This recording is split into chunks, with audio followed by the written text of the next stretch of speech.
Hi అండి, అందరికీ నమస్కారం అండి. ఈరోజు నేను తలకాయ కూర పొట్టేల తలకాయ కూర చేయబోతున్నానండి. నేను చేసే పద్ధతి అండి, అమ్మ మా చిన్నప్పటి నుంచి వండే పద్ధతి అండి. ఇది మీకు ఒకసారి వీడియో చేసి పెడదామని చెప్పేసి ఈరోజు మా వారు తీసుకొచ్చారండి. ఇదిగోండి 2 కిలోలు పడే తల తీసుకొచ్చారండి. పొట్టేలు పెద్ద పొట్టేలే, బాగా క్లీన్ చూడండి, నీట్ కడిగి పెట్టేసుకున్నా.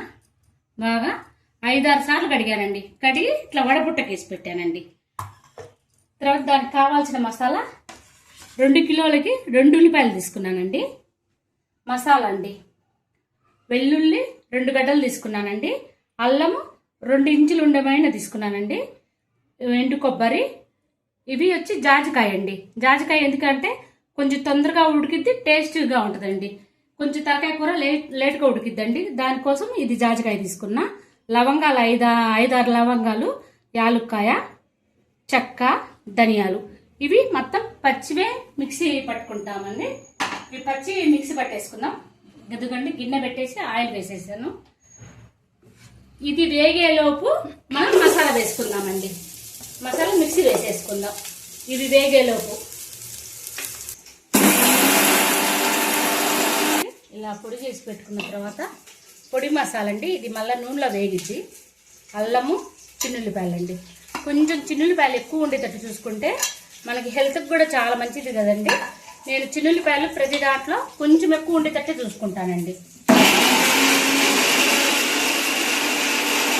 ఇదిగోండి ఇలా గ్రైండ్ చేశానండి. ఇది బౌల్ తీసి పెట్టుకుందామండి.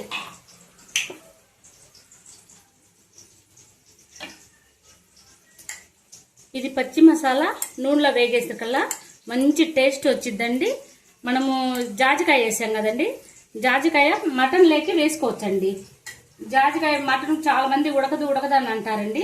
కొంచెం జాజికాయ వేసుకుంటే బాగా ఉడికిపోతుందండి. మటన్ వరకు తలకాయ కూర మటన్లోకి జాజికాయ వాడుకోవచ్చండి. ఇదిగోండి ఉల్లిపాయలు వేసిన తర్వాత ఇది వేసేద్దామండి. ఇదిగోండి బాగా వేగిపోయింది చూడండి ఉల్లిపాయ. ఇప్పుడు మసాలా వేసేసుకుందామండి. మసాలా వేసిన 1 నిమిషానికి మనం తలకాయ కూర కడిగి పెట్టాం కదండి, అది వేసేసుకుందామండి. 1 నిమిషం వరకు నూనెలో వేగనిద్దామండి.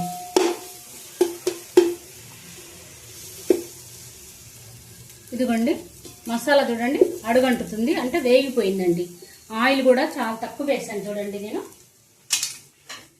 దీనికి ఆయిల్ కూడా ఎక్కువ పట్టదండి. బాగా కడిగి పెట్టుకున్నది వేసేస్తున్నానండి. ఇది 2 కిలోలు ఉందండి.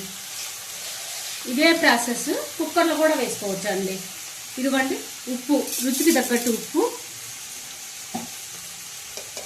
కారము ఒక 5 స్పూన్ల దాకా పట్టిద్దండి. కొంచెం కారం తినేదాన్ని బట్టి చూసుకోండి. మేమైతే కొంచెం కారం ఉంటేనే బాగుంటుందండి. మాకు కారం వేసుకుంటున్నాం. 5 స్పూన్లు వేసానండి. సరిపోతే 1 స్పూన్ కూడా వేస్తానండి నేను. కొంచెం కారం తలకాయ కూరకి పొట్టేల తలకి కొంచెం కారం పడితే టేస్ట్ బాగుంటుందండి. జలుబులు ఇట్లాగే తగ్గిపోతుంది. ఇప్పుడు జలుబులు వచ్చే కాలం కదండి, కొంచెం జలుబు కూడా తగ్గిపోయిందండి. ఇదే ప్రాసెస్ అండి, సేమ్ ఇదే ప్రాసెస్. ఇది కొంచెం తలకాయ కూర లేటుగా ఉడికిద్దండి. నేనేంటంటే ఆల్రెడీ నేను కుక్కర్లో ఉడకబెట్టింది కూడా చూపించానండి. నేను కుక్కర్లో వండింది కూడా చూపించాను. ఇప్పుడు ఇలా వండేది చూపిస్తున్నానండి. సేమ్ ఇదే ప్రాసెస్ అండి. ఇలా అంతా కలుపుకొని నీళ్లు పోసేసుకొని మూత పెట్టేసుకొని 10 విజిల్లు రానిస్తే కూర అయిపోతుందండి.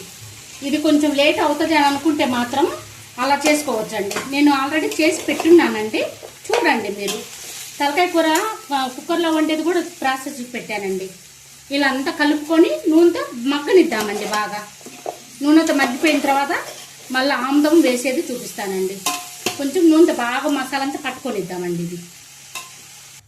ఇదిగోండి బాగా ముక్కకు పట్టేసింది చూడండి. అన్ని చోట్ల ఎక్కడ తెలుపు లేకుండా బాగా పట్టేసుకుందండి. మసాలా అంతా బాగా వేగిపోయింది. ఇప్పుడు కొంచెం ఆముదం వేసుకుందామండి. నేను ఖచ్చితంగా నాటుకోడికి ఈ పొట్టేల తలకి ఆముదం వాడతానండి. ఈ ఆముదం కూడా మా వారు మిల్లు దగ్గర తీసుకొస్తారండి. ఆముదం కూడా చూడండి కొంచెమే వేసాను చూడండి. ఈ 1 పావు కిలో తీసుకొస్తారండి. మాకు 4 నెలలు పనిచేసిద్దండి. ఇది దొరకకపోతే మాత్రం చిట్టాముదమైన వేసుకోండి. షాప్లలో చిట్టాముదం అమ్ముతారండి, అదైనా వేసుకోండి.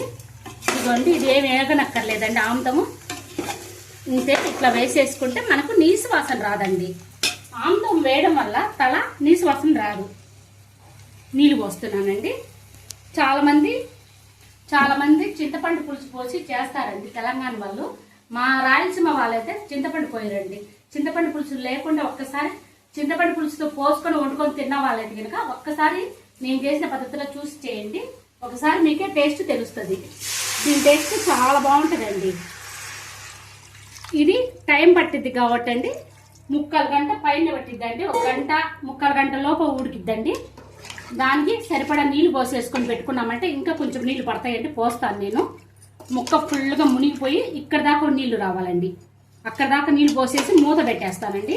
కదిలించకుండా బాగా 1 అరగంట కదిలించకుండా పెట్టామంటే కూర బాగా ఉడికిపోతుందండి. తర్వాత చూపిస్తానండి మీకు.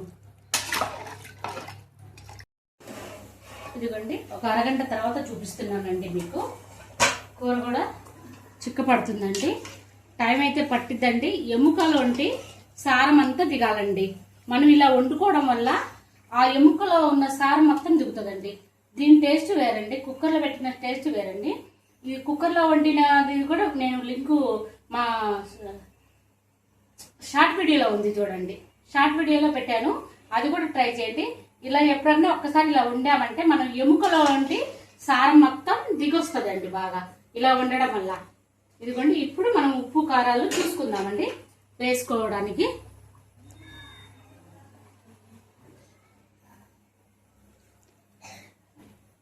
నేను వేసినట్టయితే పర్ఫెక్ట్ సరిపడేయండి అన్ని. ఇదిగోండి దీన్ని మెదడు అంటారండి. ఇది చాలా మంది ఉడకబెట్టి వేయొచ్చు కదా అని అంటారండి. ఉడకబెట్టి వేస్తే దాని టేస్ట్ వేరండి.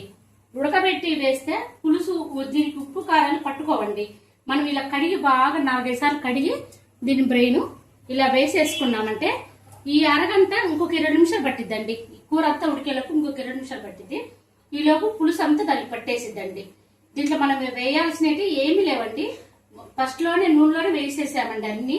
ధనియాలు, చెక్క, లవంగ, యాలకాయ మొత్తం వేసామండి. ఇంకొక 20-25 నిమిషాలు ఉంచేసామంటే కూర మొత్తం పూర్తి అయిపోతుందండి. కొత్తిమీర వేసుకొని ఆఫ్ చేసుకుందామండి. ఇలా మూత పెట్టేసుకుంటే ఇంకొక 25 నిమిషాలండి. అదిగో చూడండి చిక్కబడింది బాగా. కాకపోతే స్టవ్ మీద ఇట్లా ఉడకబెట్టి వండుకుంటే మాత్రం అండి దీంట్లో ఉన్న సారం అంతా బాగా పులుసులోకి దిగిద్దండి. ఇలా మాకైతే వైట్ రైస్ లేకి ఇలా పులుసు కావాలండి. ఇలా ఉండాలి గ్రేవీ. మా పిల్లలు గ్రేవీ లేకుండా చిక్కగా చేసామంటే ఇంట్లో అందరూ అంటారండి మాకు గ్రేవీ లేదు కదా అని అడుగుతారండి. ఇలా వద్దు అని అనుకుంటే కనుక ఇంకొక 10 నిమిషాలు కనుక స్టవ్ మీద పెట్టుకున్నామంటే చిక్కటి గ్రేవీ వచ్చిందండి. ఒకటి చిక్కటి గ్రేవీ కావాలనుకున్న వాళ్ళు ఒక 10 నిమిషాలు పెట్టుకోవచ్చు అండి. మాకైతే ఈ గ్రేవీ కావాలి. ముందు ఫస్ట్ బ్రెయిన్ చూడండి. నేను ఇలా వేయడం వల్ల ఉప్పు, కారం, పసుపు బాగా పట్టుకుంటుందండి. దానికి మసాలా అంతా దానికి బాగా పట్టేసిద్దండి. అదే కొంచెం ఉడకబెట్టి వేసామనుకోండి దాని లోపల పచ్చివాసన వస్తుందండి. నాకు నచ్చదు. అది కూడా ఒకసారి ట్రై చేసిన నాకు నచ్చలేదండి. ఇది బాగుంటుందండి. చాలా బాగుంటుంది. ఫస్ట్ సగం ఉడికిన తర్వాత కొంచెం కొత్తిమీర వేసానండి. మళ్ళీ లాస్ట్ కొంచెం కొత్తిమీర వేసేసుకొని ఆఫ్ చేసుకున్నాను. ఇది జలుబులు చేసిన వాళ్ళకండి చాలా మంచిదండి.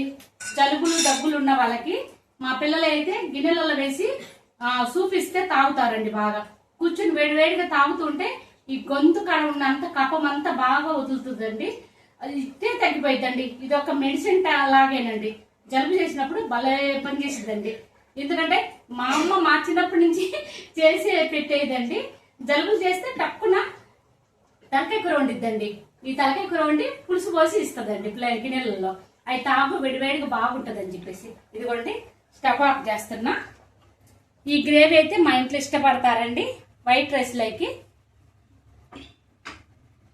చూడండి ఎంత కలర్ఫుల్ గా ఉందో. ఒక్కసారి నేను చేసిన పద్ధతిలో చేయండి. చేసి తిన్న తర్వాత కామెంట్ పెట్టండి ఎలా ఉండేది. నచ్చితే మాత్రం లైక్ చేయండి.